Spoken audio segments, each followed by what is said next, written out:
I'm training a junior. He's consistently playing this guy that is beating him. And the kid that I'm training is getting closer and closer in the score to beating the other guy. But this problem that he's having is that the other kid doesn't seem like he's a very good player, and he's struggling with the fact that he's still losing to him. So he feels like he's losing to a kid that is barely a decent player. If that sounds familiar to you, like you're facing situations when you have a problem that you say, I don't know why I cannot fix this thing, even though it doesn't seem like it's that big of a thing. One of the things that we talked about is that you're facing this kid that doesn't seem like he's very good of a player, but what's happening is that this kid is mentally pushing you much more than the other kids whose game look more impressive, more aggressive. So the problem that looks like this is a big problem, sometimes it pushes us to put all our focus, and we know that we're gonna take a little bit of time, a little bit longer than usual, to be able to fix it. We know what we're facing, and we know that problem is not gonna be an easy one. But sometimes we have problems that doesn't seem that difficult to fix in the beginning, but as we go over it over and over again, and we are not getting the results that we want, and we feel more frustrated, because that problem didn't seem to be that, like, it was going to represent a big challenge, but it still is.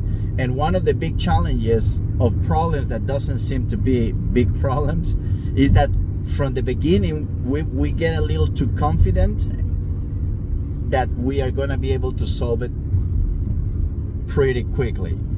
And when that doesn't happen, we get frustrated. So it's a problem that didn't seem so challenging, and it starts getting under our skin, mostly because it is making us feel anxiety and frustration. This kid that I'm teaching, he says, if I cannot beat this kid whose game, his ground strokes, they're nowhere near as good as the other kids that I played regularly, what chances do I have against the other kids? So we feel like the problems that, according to our judgment, they're not that big. They belittle ourselves. They kind of make us feel like doubt of our skills and our capacity, because our expectations were that if I have to face this kind of problem, I will fix it pretty quick, and it doesn't happen like that. That's why it's very important that whenever you're facing a challenge, don't minimize it. Even if it looks like it's really much easier to fix than the regular kind of challenges that you face, because the moment that we do that, we don't put the same amount of focus on it, and we start from a position where that problem is not really getting all of our attention. We kind of get overconfident that we're going to be able to fix it. We're pretty much becoming our own enemies when we minimize those challenges. Whenever you're facing something that you thought it was going to be easy to fix, and it's taking you longer than you thought to fix it, don't minimize yourself, don't attack yourself, try not to let it make you feel like you're not as good as you thought you were, you're not capable to fix it,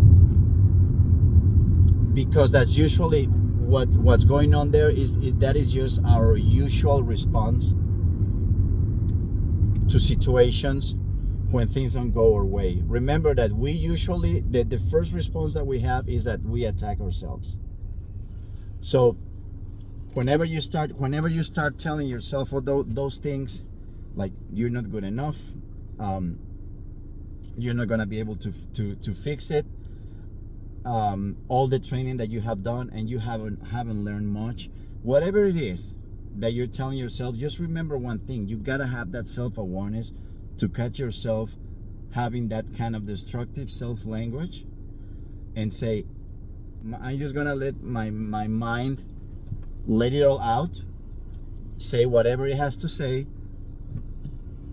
and then I'll be in a place, I'll be starting from a place where I know that I can put all my focus and all my effort in solving these situations. So in a few words, when things are not going your way, your mind is whining like a little baby crying because it's hungry or thirsty, or it's throwing a tantrum. Well, let the baby throw the tantrum. Let him do it. Don't interfere. The baby's gonna get to a point where he's tired, because you cannot throw a tantrum for 15 or 20 or 30 minutes, I think. Usually the baby will get to a point where he gets tired and says, okay, that's enough. And once that happens, you'll be in a better situation, you'll be in a better position to say, okay, now you're done, now we can focus on fixing this problem. So don't give up to the things that you're telling to yourself. That is a natural reaction, and you have to remember that. You have to have that self-awareness to try to stop it too.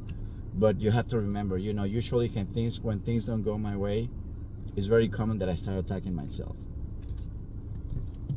You gotta be aware of that. When that's still happening and you're in the place where you're already able to control it, just let it pass. Let it do it. Let the baby throw the tantrum. Let it get tired. And once he gets tired, then you'll be in a place to say, okay, now we can start working on the things that are going to change the situation, not on whining or complaining. But you gotta have that self-awareness and catch yourself when that's happening, because you don't want to have that baby in you forever, and you don't want to have that baby in you when you're 40 or 50 or 60. Many times that baby creates a lot of turmoil, and it takes a while to recover, and it takes a while for him to stop and for you to recover and get in the position where you say, okay, let's move on, guys. So have that self-awareness and pay attention to it. I hope this helps, and I'll see you next time. Thank you.